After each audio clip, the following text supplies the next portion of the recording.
We want to give you thanks for the leadership, for their wisdom, their patience, their determination.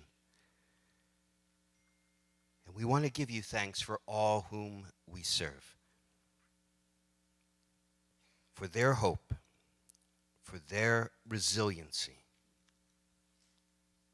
for their common need. They inspire each of us to be better than who we are. May we continue to thrive in doing your good work. Bless those we serve. Bless us. Bless this community. And bless this world, first with an end to this pandemic, and then with the realization that we are each of us created in your image. Amen.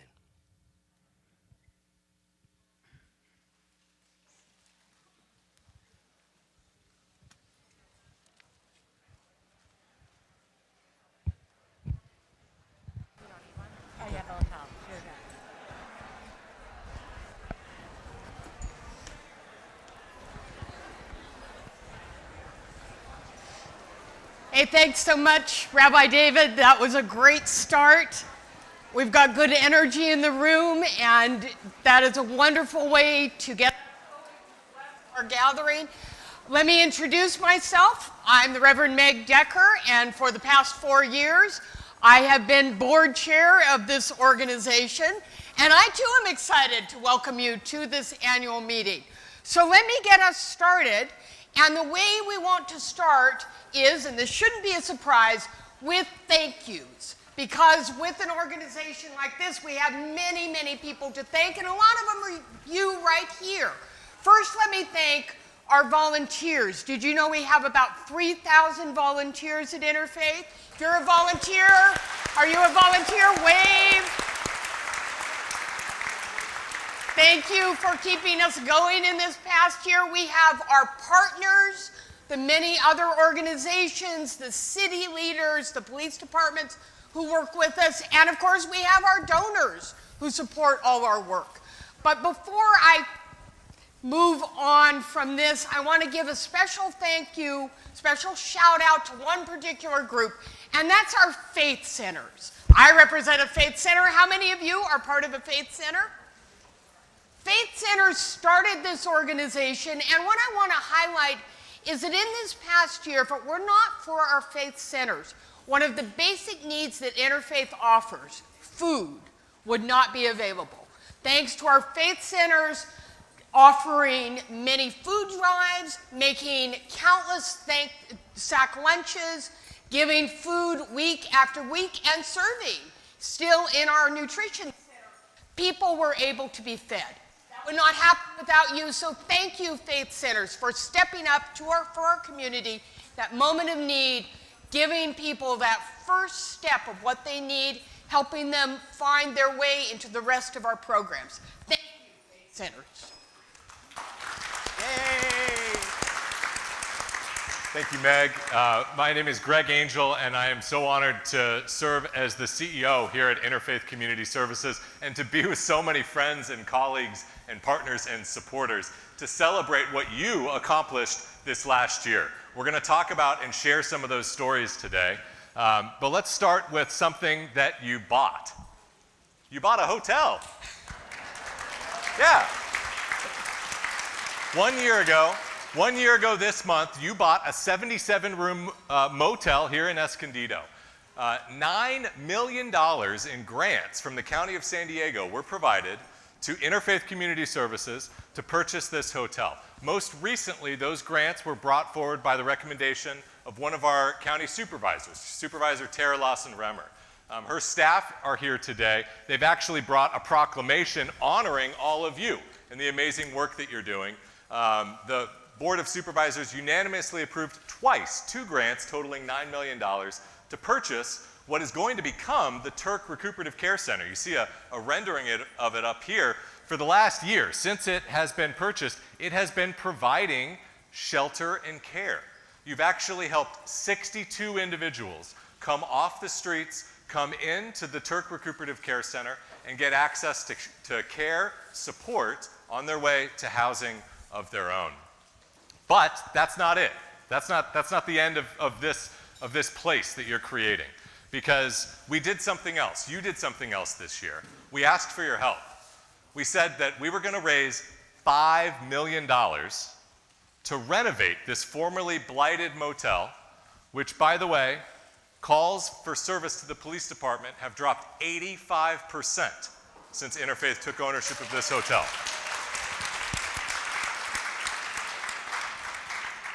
We said we were going to renovate and turn this into a recuperative care center. What is recuperative care? Recuperative care is help for somebody who's being discharged out of a hospital, who does not have housing of their own and has a recuperative need. Well, you have an amazing team of nurses, social workers, mental health practitioners, behavioral health aides, providing 24/7 support at our current recuperative care center. But it's a small 32-bed center, our Hawthorne Center, and it's at capacity. Thanks to your support, we're going to be renovating the hotel to be the new Turk Recuperative Care Center. And I want to thank all the donors who have helped with this campaign, because we thought it would be a multi-year effort. We thought it would take a long time to raise $5 million to support the renovations. And thanks to the donors who you can see here, our lead donors, Jerry and Carol Turk, so many of our local and supporting foundations, you have successfully completed the $5 million fundraising campaign for the Turk Recuperative Care Center.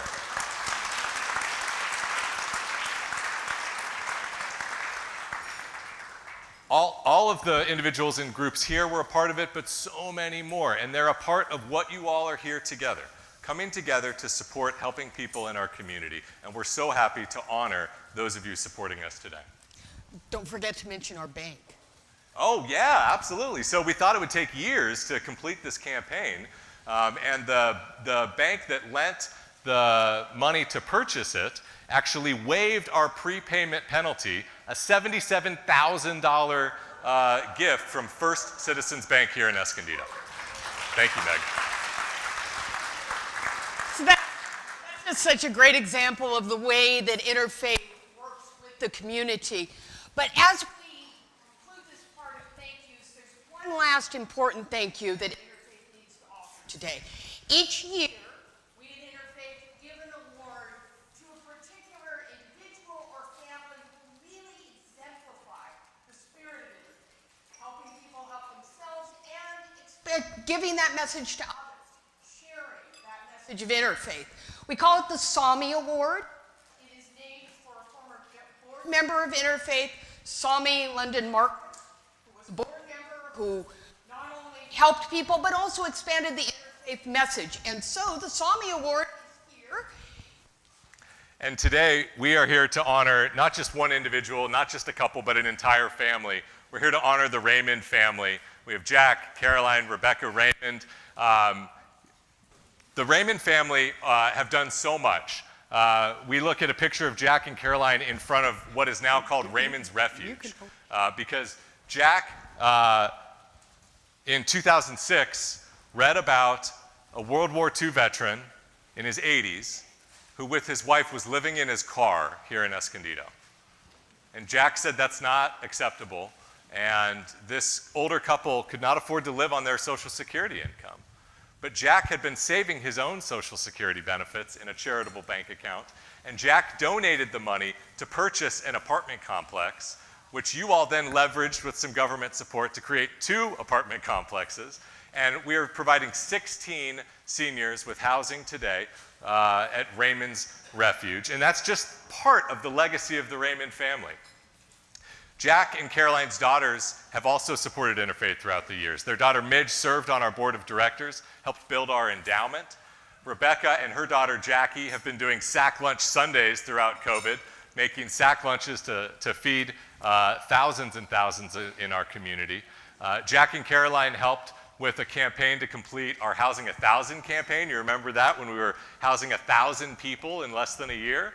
And then when COVID struck, Caroline jumped right up and was one of the first to make a gift to help with our COVID response fund. We cannot thank you enough, the Raymond family. Thank you so much. Thank you. Thank you.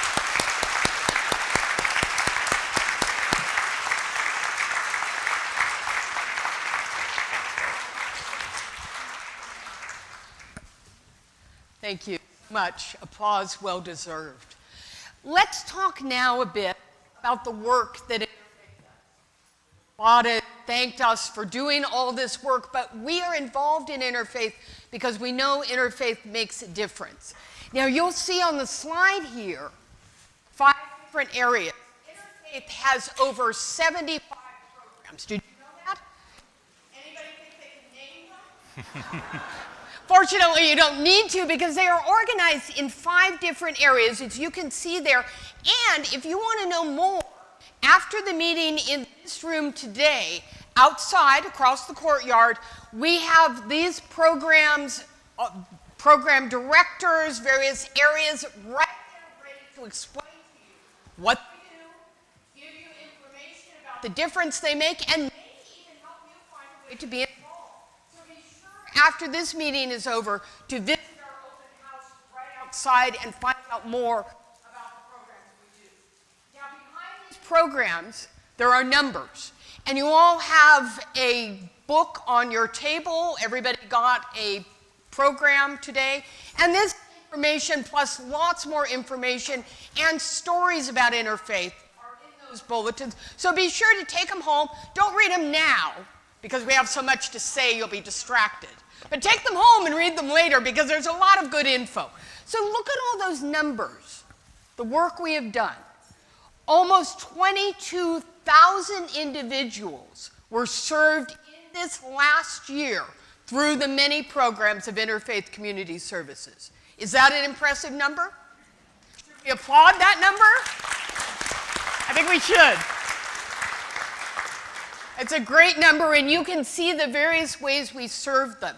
But I think sometimes lost in the numbers, the details of how Interfaith works. And one of the things you may not be aware of is how our various programs connect with one another. And let me tell you a story about that.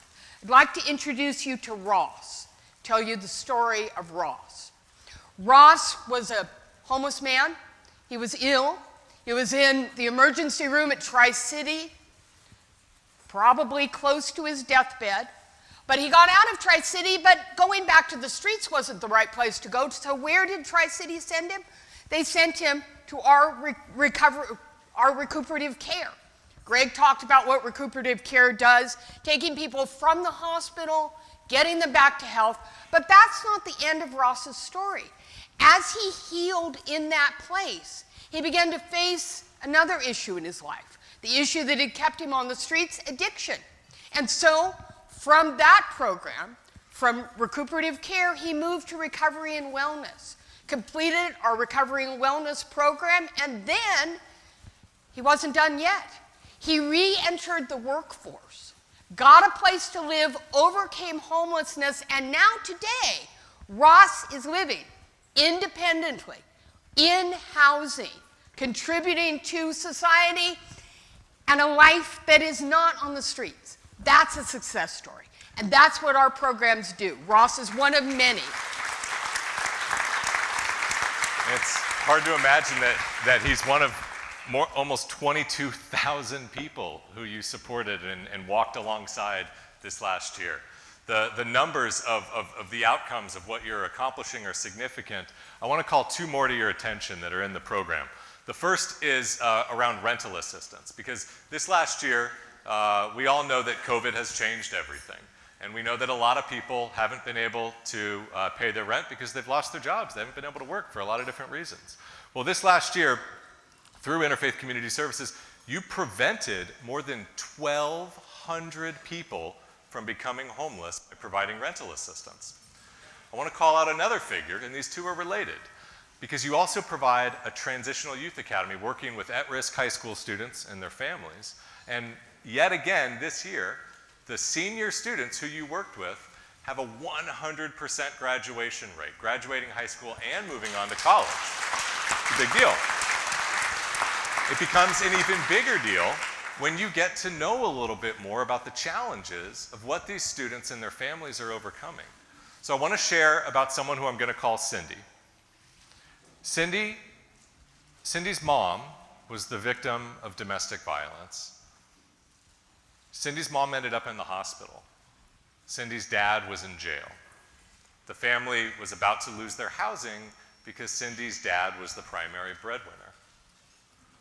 Cindy's mom was able to get out of the hospital, and both Cindy and her mom got COVID. Cindy's mom lost her job because she got COVID.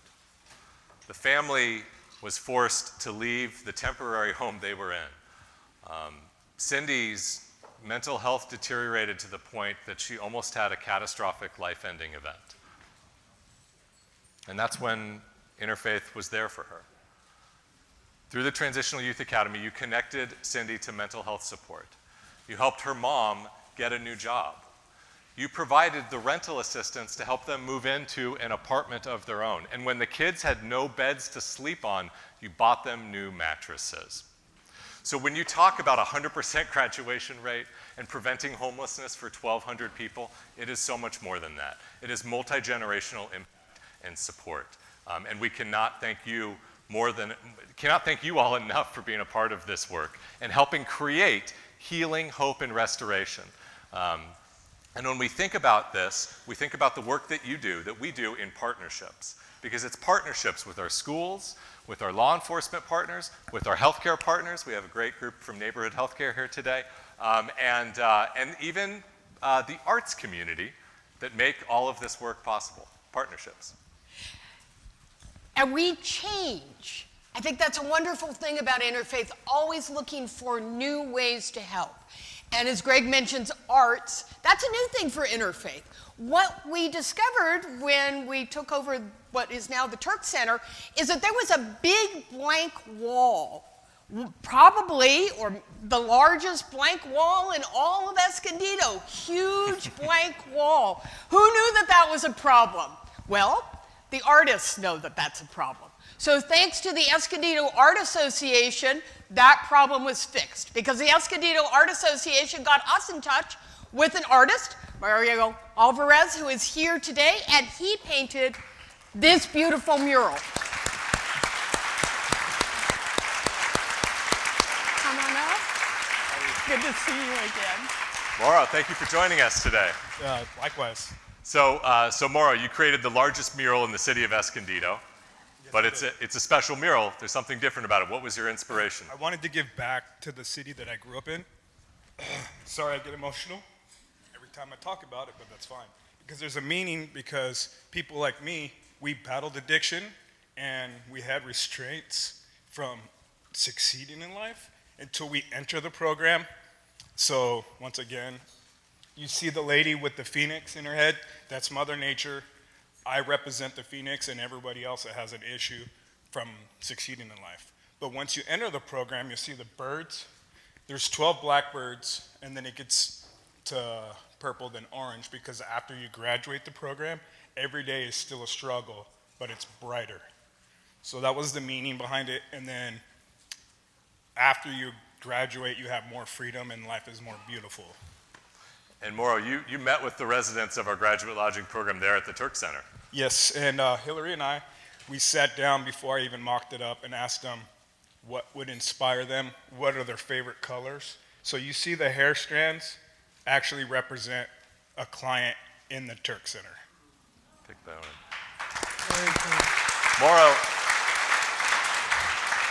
Mauro donated this. He did all of this at no fee. The Escondido Arts Association introduced us to you, Mauro. We are so thankful for that.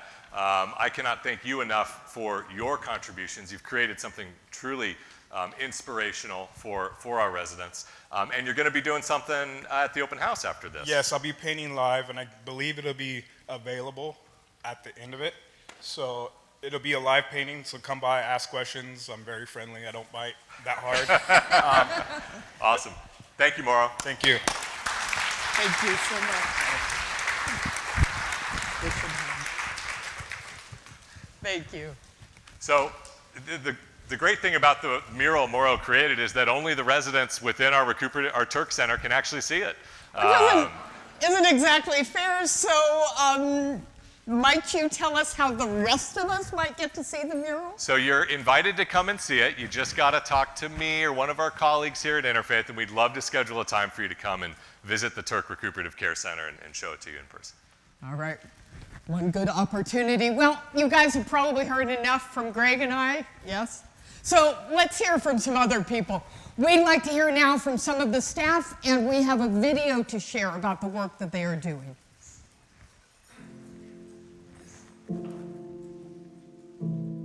I had seen recently on one of the local news channels, there was a homeless encampment that was hidden away, and somebody flying a drone came across this hidden homeless encampment.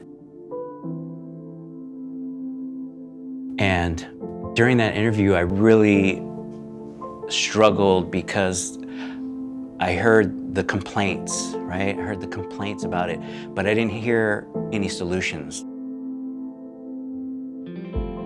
What I wanted to hear during that media piece was something mentioned about programs like Interfaith that help these people. I just would like people to know that there is help in San Diego.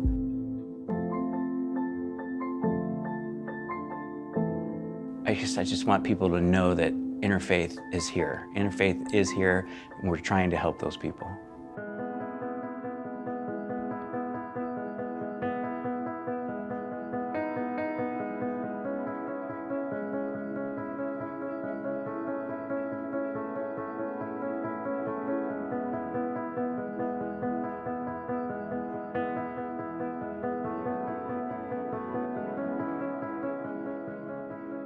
We get clients from every aspect, whether they've been experiencing homelessness for several years now or recently became homeless. Case managers building close relationships with the clients coming in, helping them achieve their goals, whatever that may be to them, and helping them, giving them the tools they might need to become self-sufficient.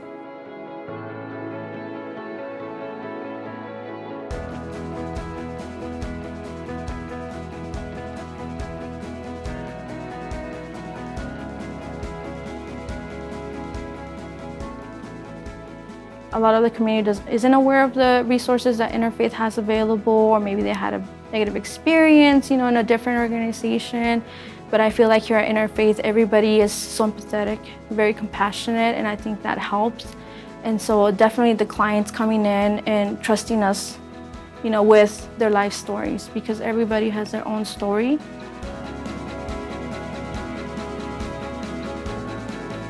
I feel like the organization just empowers the employees to do their best with all of our clients, and it's a different approach each time, and that's part of what I like about it is everybody's issues are different, and I can try to be creative to find ways for them to succeed, and Interfaith supports that 100%.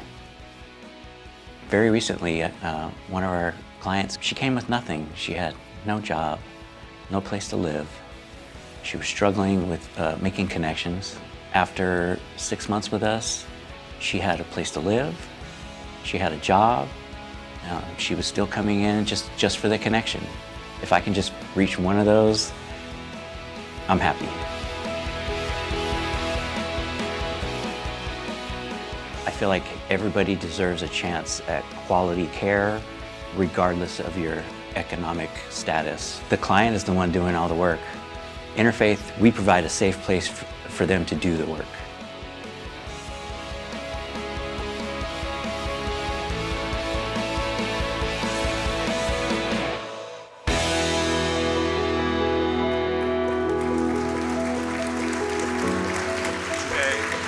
Today's about strength and resilience, the strength and resilience of the nearly 22,000 people who walked through Interfaith programs in this last year. It's also about the strength and resilience of nearly 250 professionals who have dedicated their careers to helping others. I want to give a round of applause to our amazing, amazing team at Interfaith Community Services.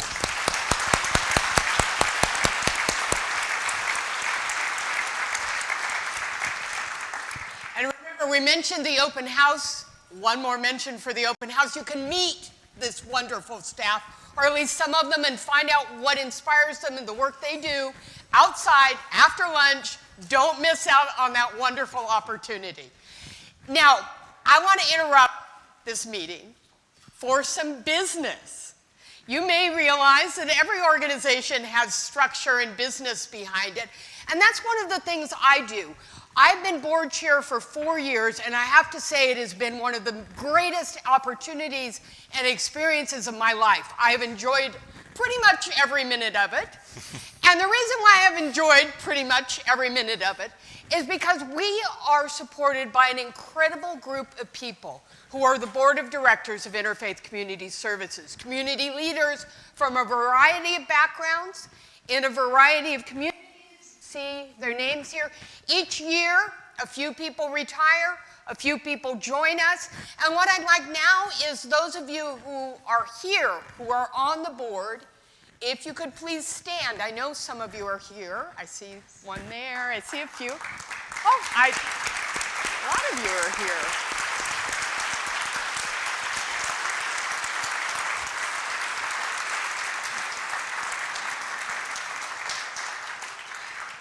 Thank you all. No, you're going to have to stay standing because we're going to install you as the board. Even though you're already the board, we got to install you anyway. But I do want to thank you all for your work.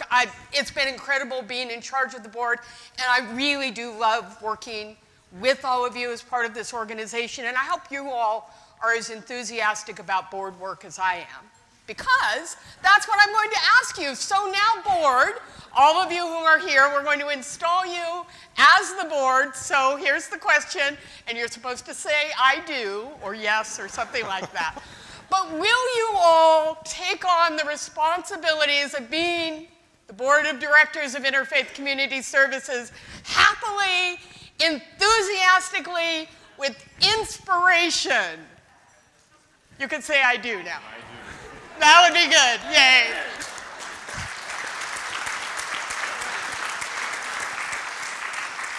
Thank you, board. You can all sit.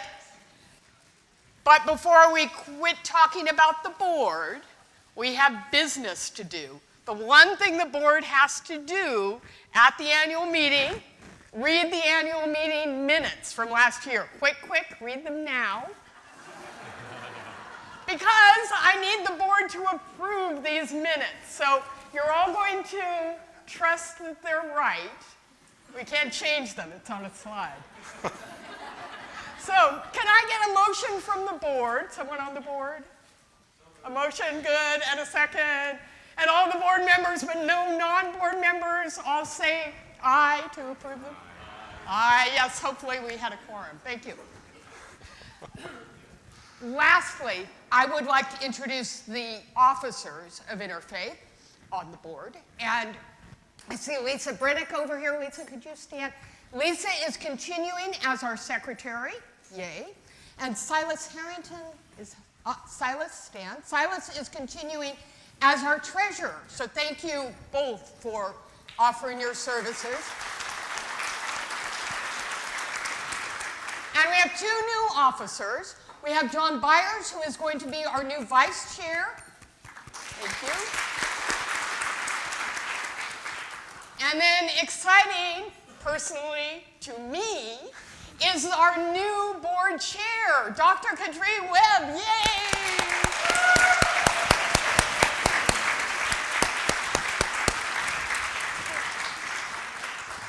Good afternoon, everyone. And thank you so much, Reverend Meg, for 4 years of great leadership. Let me just pause to share with you all some of the challenges that you all are aware of through which she has led us. 4 years is a long time leading an organization of this size and a growing organization. As you've seen by the numbers that were presented, as you see by what's been presented in your packet, Interfaith has done awesome work. But the board knows and the staff knows more than anyone how much we've grown. Our employee numbers have practically doubled. Our budget has probably doubled. And so we also had the pandemic as well. Let's not forget that.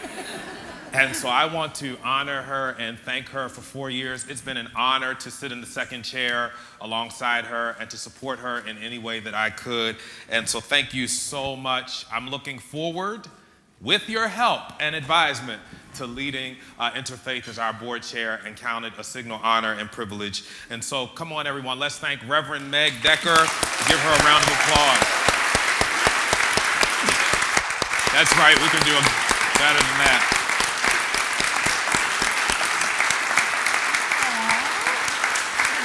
Well deserved, well deserved.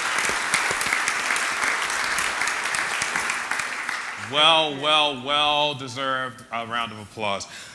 Reverend Meg, as you look back on your 4 years as board chair, what stands out to you the most? 4 years is a long time, but what stands out the most to you? You know, I've been thinking about that for a long time, and of course, I can't give you all a sermon. But I will point out that my hair was a different color when we started. Mine was. I'm done. Yours too. It will be when you're done. Oh, gosh. I remember so many things that we've done. We've opened new programs. The Turk Center, as we've talked about, Recovery and Wellness, we began. We've changed our partnerships. We started our really strong partnership with Neighborhood Health, working in our Washington location. So many new things that we have done. But I think really what is extraordinary to me about Interfaith and what keeps me connected with the organization is the way, even as we start new programs, recognize new needs, new challenges, we haven't changed. What we are is a community organization where different people with backgrounds that would mean they don't have, at least they don't think anything in common, people with different priorities, people with different organizations, they come together for the good of our community. And we who are here, all of us from different backgrounds, different thoughts, different faith communities, we come together. And isn't that extraordinary in this day and age? Nobody comes together to solve problems anymore. But we at Interfaith, we come together to solve problems.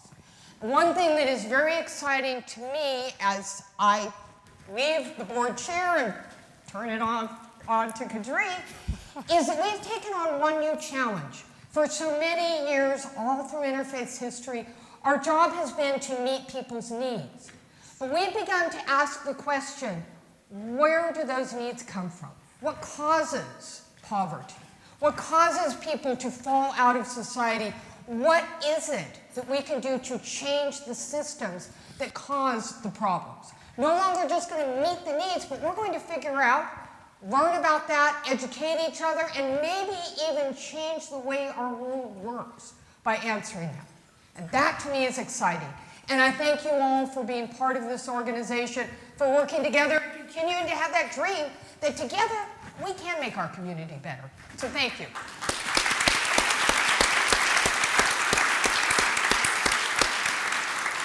So that's enough of a speech by me. Now it's your turn to dream. Tell us, where do you think the organization going? What excites you about the next couple years? So Interfaith's momentum, tremendous momentum excites me. All the board members will probably chuckle at this because we've had extensive discussions around our pacing and making sure that we're responsibly growing. But the fact that we have a certain momentum about us is extremely exciting to me. And as board chair, I don't need to reinvent the wheel. I just simply need to make sure that the momentum continues in a responsible way.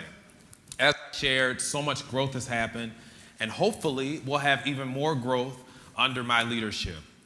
But beyond that, what's important to me, and Reverend Meg just kind of took part of my speech, as preachers sometimes do, most important to me is making sure that we understand the why.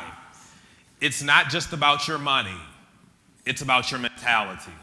And so having an obviously black man at the helm of this organization, where we are addressing all kinds of things that plague people in our communities, I hope that we begin to understand why people are where they are. That it's not always their fault, that it's not always a case of negligence, and that even by volunteering or by checking the box with your donation, you're not checking a moral box, but that you're really developing a mentality that helps you to understand, because with mentality, in our faith center, we would say you can do ministry. And beyond bringing someone in for a program, you can really reach them, not just putting them in a house, not just giving them a job, but you can help them really in the heart. And so that's my goal. My goal is to make sure that we understand the why behind what we do.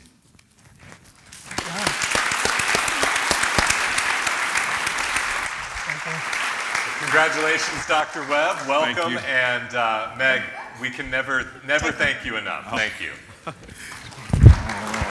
Thank you.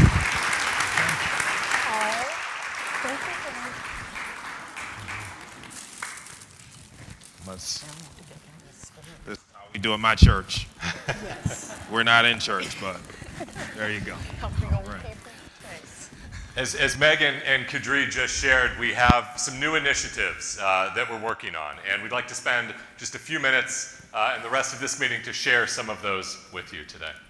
So in 2020, our board affirmed that we cannot truly and genuinely and authentically fulfill our mission of helping people to help themselves if we're not addressing racism of all forms.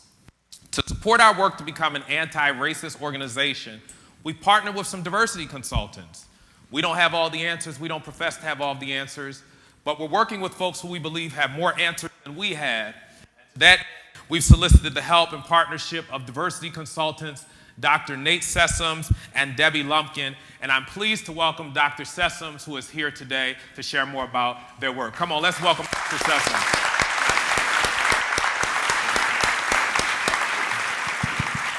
Thank you. Thank you so much, everyone. It's an honor to be here. First of all, I want to congratulate Dr. Kadri Webb on being elected board chair.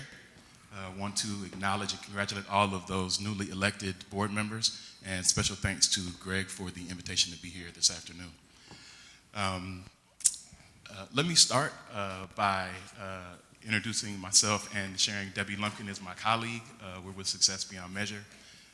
We have been working for the past 7 months to partner with the amazing staff at Interfaith in assisting the organization to become anti-racist. And for those who may not know, anti-racism advances the idea that each of us plays a role in creating the more just and equitable society that we desire to live in. How has that journey been going? You ask great questions on a Thursday afternoon. Thank you for that. We started by working with an amazing group of individuals at Interfaith known as the Racial Justice Working Group. And this very committed, very dedicated group of people are charged with keeping the conversation going internally, but also thinking about ways that the organization can engage in changing the systems outside of Interfaith. And so we're thankful to that group and thankful to be able to do that work.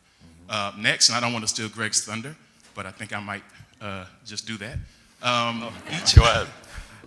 We have been training all of the Interfaith staff. So each staff team at Interfaith has been trained in anti-racism. Each team, which is a significant accomplishment. And so we're thankful for that opportunity. One of the basic tenets of anti-racism is listening and learning.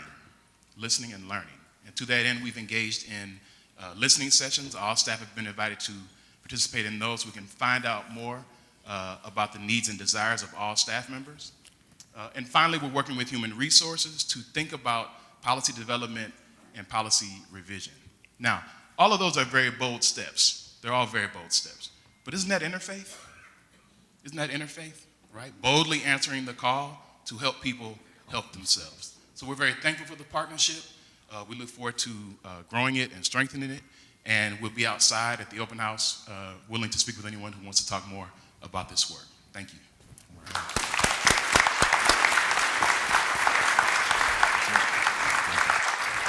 One of the members of our Racial Justice Working Group in one of our town hall meetings shared the importance of this work because the impact of racism is such an important part of the life experience of so many people who we're working with.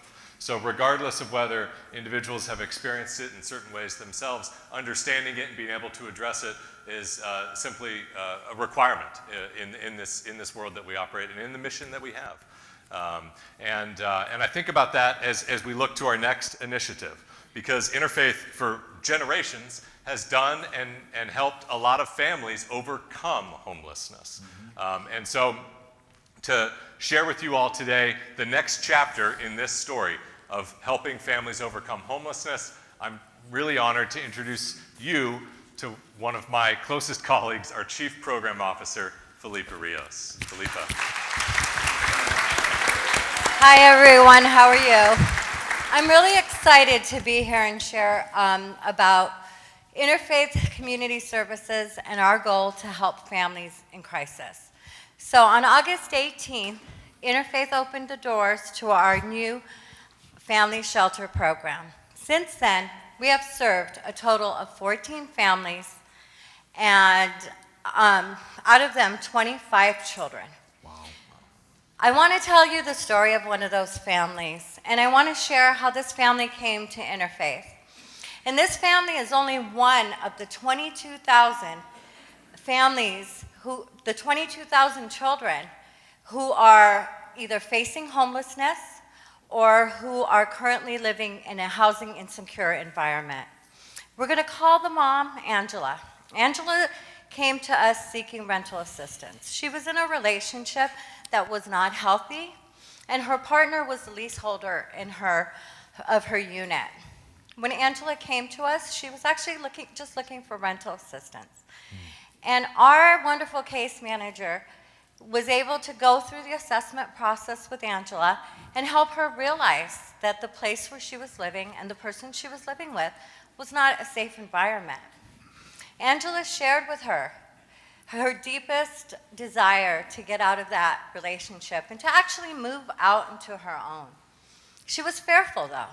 She didn't want to have her 2 young children living out on the streets. That case manager worked with her and offered her a spot in our new emergency family shelter, the first low-barrier family shelter in North San Diego County. Angela went into that shelter, and within 30 days, she found housing in an affordable housing complex in the city of Oceanside. Angela today continues to work with our case manager. Her and her children are going to counseling. They're getting ready to go to counseling. And with your support, they're able to make it a home and to have their very first holidays in a safe and healthy environment. So we want to thank you, and we want to thank our amazing program staff for all the wonderful work that they do in supporting the families in North San Diego County.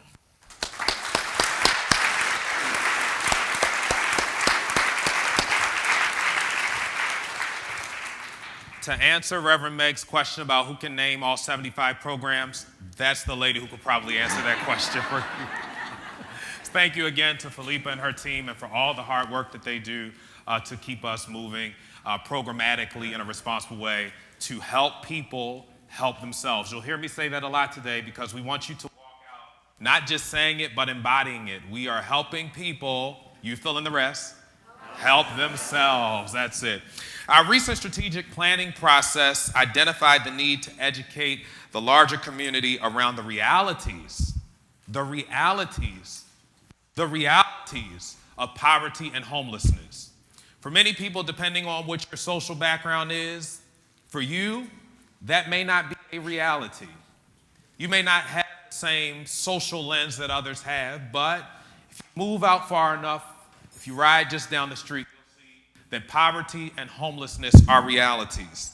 And so our recent strategic planning process focused on making sure that people are educated on that. We're so proud of a former colleague of mine whom I'm so glad to see today, Zainab Ilgaz, and in particular, her 12-year-old son, Arden Pala. This 12-year-old young man has created a new documentary on homelessness, and we want you to take a look. San Diego has the 5th largest homeless population in the country. Those people have a story. My husband had gotten laid off from his. Oh. It happens in church, at your faith center all the time. We'll take a moment. We'll do like we do in my faith tradition. Look at your neighbor and say, 1 second. Smile at them. Why is the light so dark on you? Okay. We'll give them a moment. It's very hard technologically to do all of this, so we acknowledge all the hard work going on in the back. But we cannot miss this.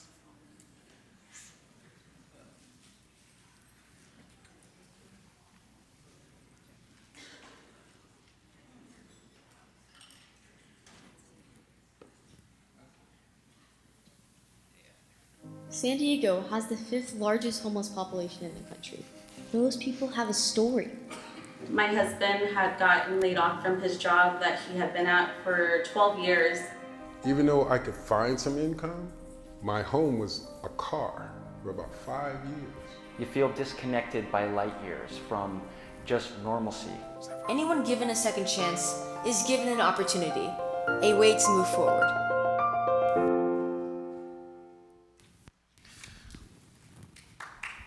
Let's give a round of applause.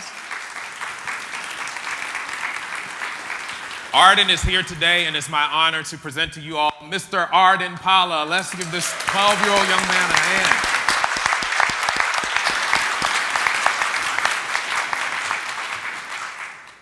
Hi, thank you so much for having me today. I'm very grateful to be standing here and talking to you about homelessness in San Diego. I also wanted to thank Interfaith Community Services for letting me interview some amazing individuals about this issue. Homelessness is something we need to keep addressing in our city. Last year, the number of unsheltered people in San Diego doubled due to the pandemic, and more help is needed. My goal throughout this documentary, A Second Chance, is to show people that are homeless in the city are still San Diegans. San Diego has the 5th largest homeless population in the country, and I think we need a lot of help to decrease the amount of homelessness in San Diego. In this documentary, I incorporated interviews of individuals that have been homeless and experts that are working to help resolve homelessness. This documentary explains how hard it actually is to be homeless and the importance of second chances. Hearing all these stories has changed the way I think of homelessness, and in my documentary, I hope it positively changes the way you think about homelessness too. My time spent with the homeless and the organizations that support them gives me hope. Thank you to Interfaith Community Services for providing the second chance to so many wonderful people. Thank you. Another round of applause. 12 years old. 12 years old. 12 years old. 12 years old. 12 years old. There are young people who are making positive impact and change in our communities, and so every time I see a young man or a young woman making positive change, it excites me. It lets me know, and I hope it lets you know as well, that the future is not lost and that it is in bright hands. And so thank you again, Arden, for that hard work, and thank you, of course, to Interfaith for allowing him to interview some of our clientele. Through Interfaith, you heard Arden just speak about second chances. And through Interfaith, you're providing second chances to people every single day. I want those words to resonate with you. Every single day, through the work of Interfaith, even if you're not present, you are providing second chances. Those second chances and the remarkable life-changing outcomes that Interfaith creates each year rely upon your generous donations and volunteer support. Many of you find what you do to be inconsequential. You may not think that it amounts to much, but when we compound it all together, that is the work of Interfaith. The dollar that you give, if that's all you have, is not too small. The $1 million that you give, if you'd like to write a check today, is not too large. And anything in between all contributes to helping people to have second chances. Even beyond that, the volunteer opportunities. You may have 30 minutes on lunch break where you rush to 550 or to one of our other sites and you help people out. It's not too small. If you have a whole day, a whole week, it's not too large. This, again, is the work of Interfaith. We provide second chances.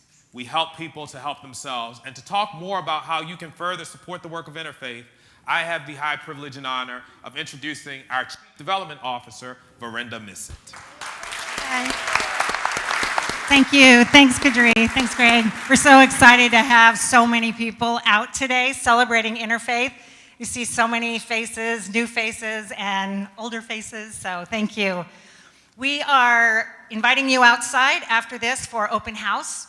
It will showcase the work that our wonderful program staff does that you all support. It will also have some art therapy. As Mauro said, he'll be doing an auction item that we'll be adding to our auction that closes at midnight. We also have art therapy, horse therapy, just a whole bunch of stuff, and it's a sneak peek for a larger event that we're planning February 26th at the Viasat campus in Carlsbad called Change Your Mind. And Change Your Mind is our event that is going to be dedicated to rethinking our mental health in our community. So there's some save the dates on your table. I think there's some save the dates out there. We can talk about it later. The auction, your QR codes are on your table. Please scan it with your phone. We have trip to New York. We have a barbecue dinner from Greg. We have art from former board members. So please, please, it closes tonight at midnight. We need your help, but we hope that you all join us outside. Thank you, Verenda.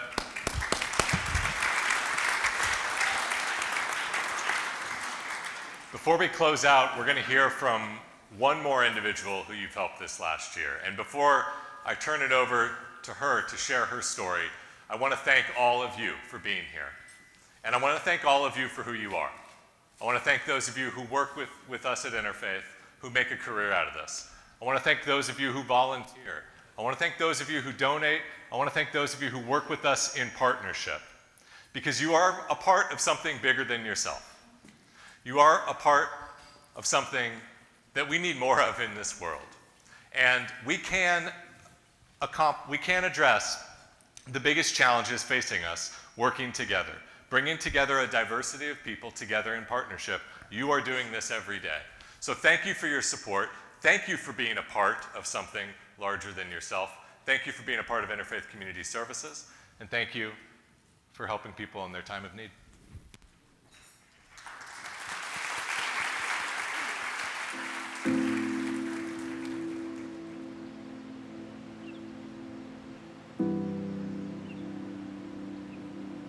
Well, I had a good job when I moved in here.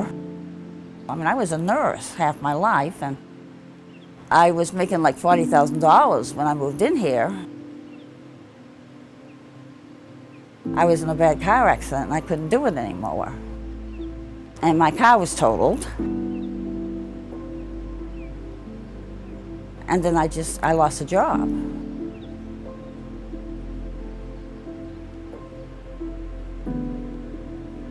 So it wasn't that I didn't want to work, I just couldn't do what I was used to doing.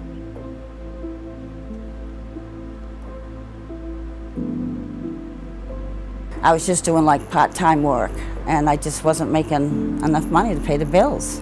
So I had to buy a new car too, and I couldn't afford it, so my neighbors and my daughter were helping me out. Well, it was kind of scary at first, and then I felt bad because I was in those circumstances. So it's pretty bad when all of a sudden you find out, you know, that you can't live, and I wish I had saved for retirement.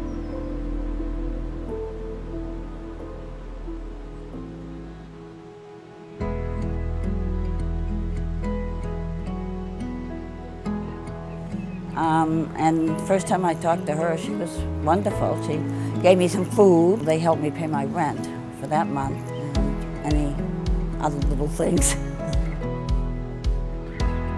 What we're dealing with are really crisis kind of situations where we just have to triage and then step by step try to figure out what we can do to help the client.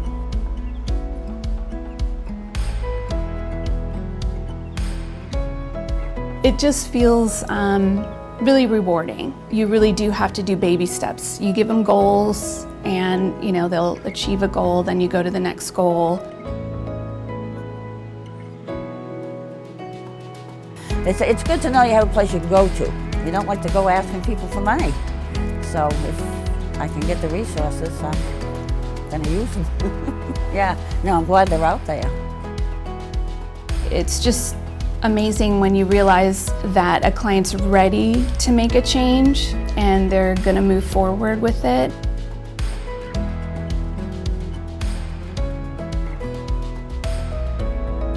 I wasn't alone, and there was somebody out there to help.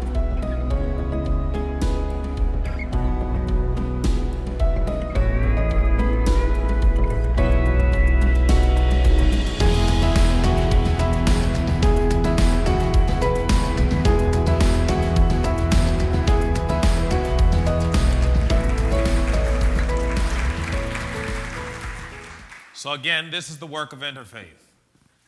As a native Baltimorean, as a black man, As one who has struggled to accomplish some of the stair marks and benchmarks that I've reached today, this is my passion, seeing people like Joan be rehabilitated.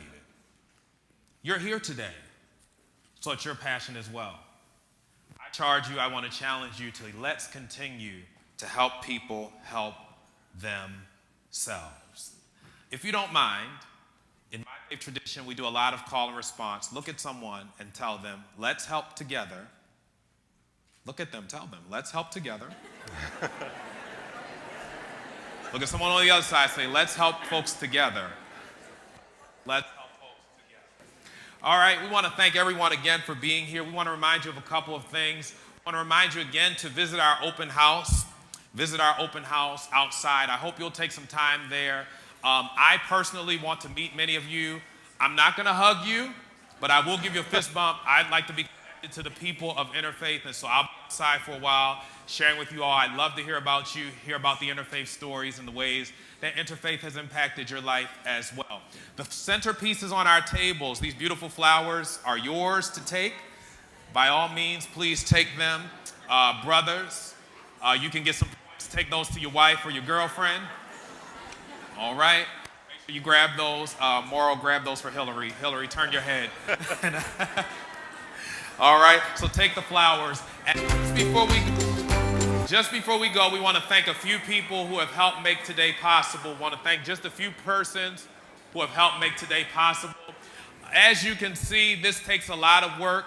And so in particular, we want to thank Mitch Snow, who put this all together. Mitch, wave your hand. He's running around somewhere. Let's thank Mitch.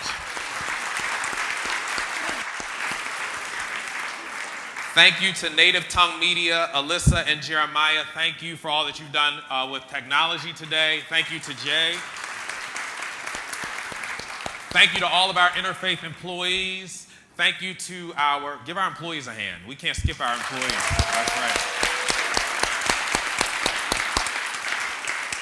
Thank you to our faith communities, and most importantly, thank you. Thank each and every one of you for your partnership and your dedication to Interfaith. Please don't leave me. A few of you at least stop by to say hello. Let us pray, and we'll prepare to go outside and hang out for our open house. All right?